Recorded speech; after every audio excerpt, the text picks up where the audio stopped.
Tous doivent respecter le mariage, mari et femme doivent rester fidèles l'un à l'autre.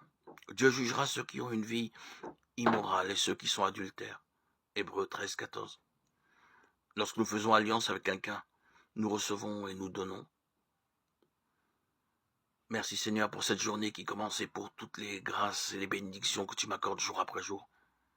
Merci de me permettre qu'elle se passe merveilleusement bien sous sa sainte guidance et ta protection dans ta paix et ton amour. Puisses-tu diriger mes pas et me protéger en tout lieu, écarter de ma route toute tentation et tout danger, et permettre que ton esprit me porte, de peur que je ne heurte une pierre. Que ta divine providence me soit une consolation dans la solitude, un ami sur le long chemin, un ombrage dans la chaleur, un couvert dans le froid et la pluie, un repos dans la fatigue pour mon bien, et celui de mes proches, et qu'il en soit fait selon ta volonté, Seigneur, au nom précieux et puissant de Jésus-Christ. Ne te laisse pas intimider par aucun concours de circonstances. Plus ta journée est porteuse de défis, plus la part de ma puissance que je mets à ta disposition est grande. Tu as tendance à croire que je t'équipe de la même manière chaque jour, mais ce n'est pas le cas. Dès ton lever, tu vas à tout prix évaluer le degré de difficulté de la journée qui t'attend et la comparer à ta quantité d'énergie. Ce calcul ne correspond pas à la réalité. Je sais ce que contiendra chacune de tes journées et je t'équipe en fonction. Le degré de force que je t'accorde dépend principalement de deux variables. La difficulté des circonstances que tu rencontreras et ta détermination à dépendre de moi pour l'aide dont tu as besoin. Considère les jours éprouvants comme des occasions de recevoir de moi plus de puissance que d'habitude. Regarde à moi pour tout ce dont tu as besoin et contente-toi d'observer ce que je vais faire. Que ta vigueur dure autant que ta vie.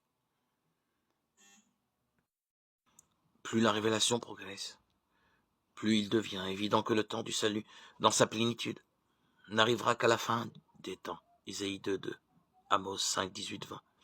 Isaïe annonce pour après ce temps-ci la réalisation achevée du salut, Isaïe 11, 6, 9, parce qu'il apporte le salut du Dieu vivant qu'il représente. Le roi messianique présente ainsi un visage de plus en plus eschatologique. Cette image messianique est cependant de plus en plus profondément mise à l'épreuve.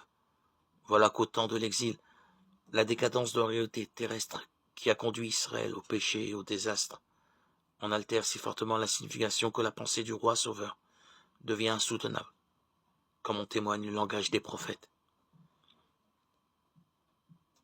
Il devient impossible d'en parler explicitement. Ézéchiel n'appelle pas son nouveau David roi, il l'appelle prince et serviteur.